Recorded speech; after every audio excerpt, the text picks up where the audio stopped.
Então, continuando aqui naquela saga de procurar fundo imobiliário que paga mais de 1% ao mês, só que seja um fundo bom, que esteja num preço adequado e que tenha uma boa gestão. Então, seguindo aqui, uma dica que o seguidor aqui do canal colocou nos comentários, ele falou sobre esse fundo imobiliário aqui, o NCHB11, é um fundo que não estava no meu radar, mas a partir desse comentário dele, eu peguei para analisar e gostei bastante desse fundo. Então, eu vou analisar rapidamente aqui para vocês, e aí vocês vão me dizer se vocês investiriam ou não nesse fundo. Então, eu estou pegando aqui o relatório gerencial de abril, que foi divulgado agora, faz uma semana. Eu separei as principais partes aqui do relatório para você analisar e identificar se é um bom investimento. A minha opinião eu vou deixar no final. O que eu queria destacar aqui, o dividendo por cota foi de R$ 1,47 para quem teve a cota até o quinto dia útil aqui desse mês. E aí vai receber R$ 1,47, que equivale a um dividend yield de 1,54% ao mês. É um dividend yield bastante alto, bastante atrativo. Então é por isso que ficou aí no radar de muita gente e eu estou analisando esse fundo aqui para vocês.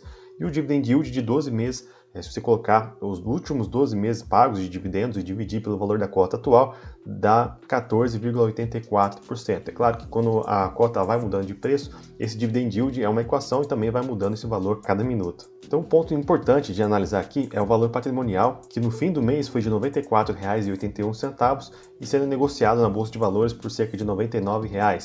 Hoje, como vocês podem ver, ele diminuiu um pouquinho. Hoje estou gravando esse vídeo dia 16 de maio e aqui está um ágio, um ágio bem pequeno, né? Estava 5,46%, só que hoje o ágio já diminuiu. Se a gente olhar aqui no site Status Invest, a gente consegue ver esse valor aqui mais aproximado. Valor patrimonial R$ 95,28 e o PVP 1,01, ou seja, aquele ágio de 5% já não existe mais, agora o ágio é de apenas 1%, então para mim eu considero atrativo esse ágio. E a movimentação desse mês me chamou bastante atenção, porque colocou aqui, objetivando criar uma pequena exposição do portfólio a fundos indexados ao CDI. Então o CDI ele não para de aumentar, é interessante que o fundo ele tenha uma exposição ao CDI para ter uma rentabilidade um pouco maior, porque a taxa Selic está aumentando cada vez mais e muitos fundos têm uma exposição somente ao IPCA. O IPCA está bastante alto, só que a tendência, o IPCA ele dá uma diminuída conforme o CDI e a taxa Selic vão subindo. Então por isso que é muito importante os fundos imobiliários eles terem uma parcela do seu patrimônio atrelados ao CDI, e é isso que o fundo está fazendo. Só que para fazer isso, ele vendeu um CRI que remunerava IPCA mais 9% ao ano, que é uma taxa excelente, e com isso comprou um CRI pagando CDI mais 6%, que também é uma taxa bastante alta. Então isso aqui vai alavancar bastante a rentabilidade do fundo. Só que ele fez uma troca, não comprou mais um CRI, até porque ele não tem caixa disponível para isso. E o mais interessante é que essa troca, por mais que ele vendeu um CRI pagando IPCA mais 9%, isso aí aumentou a taxa ponderada do fundo, porque a média de IPCA dele era de 9,79 e agora passou para 9,83 e agora criou a primeira exposição ao CDI. Então CDI mais 6%. Isso para mim foi uma boa jogada do gestor, então a gente tem que acompanhar os próximos passos aí nos próximos relatórios. Outro ponto importante que destacou aqui, que você tem que tomar cuidado, é que esses contratos CRIs tem alguns que têm carência, então o devedor ele vai demorar um pouquinho para pagar o principal, ele vai pagando somente os juros e com isso então o fundo ele vai receber um pouco menos agora. Isso acaba gerando uma distorção de um efeito contábil e um efeito caixa. Então o valor patrimonial do fundo ele vai aumentando porque o CRI ele vai aumentando de valor, porque vai se acruando a correção monetária e ele só está recebendo juros. Só que vai chegar um determinado momento que o fundo ele vai ter que distribuir os dois. A hora que acabarem essas carências, o pagamento ele vai aumentar e por consequência o dividendo pago vai aumentar também. Esse mês, se você olhar o relatório gerencial aqui, você vai ver que o lucro caixa ele foi menor do que o valor distribuído. Então, normalmente, quando a gente vê isso, a gente fica com receio, que pode ser uma queima de caixa. Só que aqui o gestor fez um bom relatório, explicou bastante coisa. Eu estou trazendo aqui somente a parte resumida. Falou aqui que teve um impacto de um não pagamento nesse mês e vai ser pago só no próximo mês. E aqui, considerando que a expectativa é que essas amortizações ocorram no próximo mês e que parte relevante do portfólio proporcionará a distribuição integral da correção monetária, inflação IPCA, de 1,62%, que é correspondente a março de 2022, que sempre tem um atrasinho de 1 ou 2 meses, a equipe de gestão decidiu por utilizar essas reservas de lucro com o objetivo de manter o patamar de dividendos dos últimos meses. Então também é um ponto positivo, ao meu ver, para a gestão, que não fica dando aquele solavanco de dividendos, hora paga muito, hora paga pouco. Ele não recebeu aqui no mês, mas vai receber no outro, e para não dar essa distorção muito grande, ele pegou a reservinha de lucro para complementar esse pagamento. Aí no próximo mês vai ficar tudo certo, isso dá uma estabilidade para o fundo. E aí se você você for observar, ó, talvez aqui esteja a informação mais importante desse fundo, que nesse fundo existe um saldo da correção monetária acruada nos ativos, conforme falei, no valor de R$ 4,34 por cota. Isso é bastante coisa, uma hora isso aqui vai ser distribuído, então dá para prever aqui que esse fundo vai pagar bons dividendos por bastante tempo. E olha só que legal, né? Os próximos dividendos podem se manter no patamar dos 4 primeiros meses de 2022, cujo resultado analisado é de 18,79%. O que ele está querendo dizer aqui? Esses 4 primeiros meses de 2022, eles pagaram bastante, porque esse valor que estava acruado dos CRIs estão começando a ser pago, as carências estão começando a acabar. Se a gente olhar aqui no site Status Invest, em laranja são os dividendos pagos em 2021. A gente está vendo ali que era próximo de 89 centavos, 87, 86, e de repente, já em 2022, que é essa barrinha verde, começou ali com 93 centavos, depois 1,31, 1,33, 1,40 e agora de maio 1,46. Então os dividendos estão aumentando e o gestor já avisou o que é, né? É esse fim das carências que os devedores estão começando a pagar, tá indo direto agora para os cotistas. Outra forma que eu gosto bastante de analisar é olhar a cota patrimonial.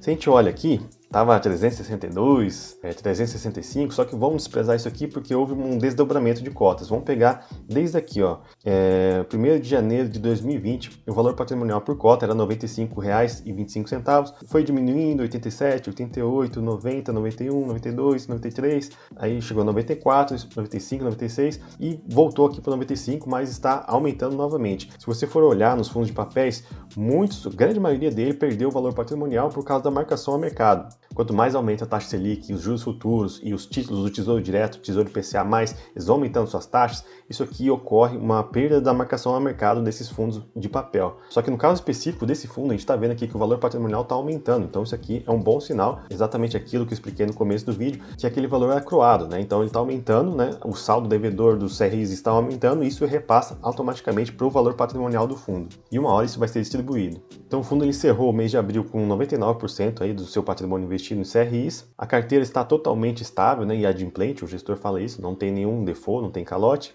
E aquele ponto que eu mencionei para vocês, né, tem uma elevada rubrica de lucros acumulados presente nas demonstrações financeiras do fundo. Exatamente com isso, né, o valor patrimonial apresentou um crescimento de 5,66%, passando de 89,73 para 94,81 em abril de 2022. Então, como eu falei, isso aqui é bastante exceção. A grande maioria dos fundos de papel perderam valor patrimonial. E aí, por que eu acho que o dividendo vai aumentar, né? É aqui, ó, não é eu que acho, né? O gestor já está falando aqui pra gente que os ativos que compõem a carteira se consolidaram, as carências existentes se encerraram, as amortizações aumentaram percentualmente e com isso a correção monetária acruada no saldo devedor dos ativos passou gradativamente a ser liberada para distribuição aos cotistas. E como é que o patrimônio do fundo vai oscilar, né? Aqui também eles foram muito explícitos, né? Um excelente relatório, ponto muito positivo para essa gestão. Ele fala que são dois efeitos, basicamente, né, que vão mudar aí o valor patrimonial do fundo. O primeiro efeito é esse efeito que está aumentando o saldo devedor do CRI e, consequentemente, o valor patrimonial da carteira. São esses valores que estão acruados, que não estão sendo distribuídos porque tem CRIs com carência. E o segundo efeito é a famosa marcação ao mercado. Conforme eu falei, quando esses títulos do Tesouro IPCA vão pagando um rendimento muito maior, essa marcação ao mercado vai trazer o patrimônio desses fundos imobiliários de papel para baixo. E o que a gente pode observar de interessante aqui, né? Que no caso desse fundo, a composição desses dois efeitos, ou seja, aquela correção monetária acruada e a marcação ao mercado, acarretou uma valorização da cota patrimonial nos últimos 12 meses. Então, portanto, a incorporação dessa correção monetária ao patrimônio do fundo foi maior do que a redução da marcação ao mercado do período, então isso preservou o valor para os cotistas. Também eles falam de valuation, né? Aqui está super bem explicado, estou resumindo aqui para vocês. Então eles fizeram um comparativo do cupom da carteira, comparando com uma NTNB 2026, aquele Tesouro IPCA 2026. Então, como esse fundo ele tem um benchmark que é o IPCA mais o IMAB5, então a gestão ela vai querer sempre pegar ativos que remuneram maior do que isso. Então como é que eu sei como que vai ser essa rentabilidade? É simples, né? É só a gente olhar como que está sendo o yield do IMAB5. Se a gente olhar aqui nesse site da Ambima, aqui já vem expresso para a gente, né? Aqui tem um dado aqui do final de abril, o yield do IMAB5 está em 5,25. Pelo menos naquele período, né? Isso aqui já pode ter aumentado um pouco. E o IMAB5 ele representa uma carteira, né? Uma cesta de ativos de títulos públicos indexados ao IPCA, com prazos inferiores a 5 anos. Então eu gosto bastante desse benchmark, desse fundo. E sempre quando a gente vai fazer valuation de fundo imobiliário, principalmente esses de papel, a gente vai comparar, né? Então aqui eles já trazem esse gráfico. Aqui coloca, né, que o cupom da NTNB 2026 está indo provavelmente no seu maior patamar. E mesmo assim, a composição da carteira desse fundo está com um spread de 4,87%. E o que que é esse spread? É a diferença dessa rentabilidade desse Tesouro IPCA 2026 para a carteira do fundo. Então essa diferença deu 4,37. Então se você somar aqui, né, esse IPCA mais 5,46 com esse spread aqui de 4,87, a gente vai chegar na rentabilidade do fundo, que é de IPCA mais 9,83, uma rentabilidade excelente. E o melhor ainda, né, é isento de imposto de renda os dividendos. Por fim, essa é a composição da carteira aqui do fundo. A maior parte dele está em IPCA, né, conforme a gente viu, e uma taxa de IPCA mais 9,83%, que corresponde a 93% da carteira. Então, por enquanto, ele é praticamente um IPCA puro, mas ele já está colocando algumas operações de CDI. A gente já vê aqui, ó, 4% do patrimônio atual é de CDI mais 6%, e apenas 2% de IGPM mais 9,25%. Então todos esses indexadores estão com taxas muito altas, e lembrando, né, que esse fundo vai fazer uma emissão em breve, então provavelmente eu acredito que eles vão colocar aí mais CDI+, e aí vai dar uma equilibrada para o fundo. E eu acredito que eles vão manter aí altas taxas, então para mim esse fundo está excelente. Eu considero ele bom, bonito, barato, e principalmente ele não está ainda muito no radar das pessoas. Então pode ser sim uma boa compra. Esse vídeo não é uma recomendação, mas apenas uma forma para você estudar melhor, observar os fundos e ver que não tem só aqueles fundos da modinha. Tem muito fundo bom que fica um pouco escondido. E para mim, uma das partes mais importantes para você estudar um fundo imobiliário, você é analisar a gestão. E essa gestão, primeiro você já observa aqui no relatório gerencial, que são bastante detalhados, né? É muito fácil de entender. Claro que ficou um pouco denso, né? Tentei resumir aqui no vídeo para vocês. E uma cereja do bolo para esse fundo que eu deixei agora para o final do vídeo é que eles não estão sendo aqueles fundos que estão só arrecadando dinheiro para fazer emissão atrás da outra, que aqueles administradores enchem o bolso de dinheiro e a gente cotista paga caro pela subscrição, saindo do patrimônio do fundo. Esse fundo está sendo uma exceção, está tirando do bolso a gestora para poder embarcar essa subscrição. Então, para mim, isso é um ponto super positivo. Eu estou até pensando em entrar aí nessa oferta pública e praticamente sempre quando abre subscrição, você percebe aí que o valor da cota dá uma pressionada. Então, pode ser uma boa oportunidade de você que não tem esse fundo conseguir comprar pagando mais barato. É normalmente assim que eu faço para comprar os meus fundos imobiliários. Então, eu encerro esse vídeo por aqui. Deixe nos comentários se você gostou desse fundo e se você já viu um relatório tão detalhado como esse, beleza? A gente se vê no próximo vídeo. Valeu!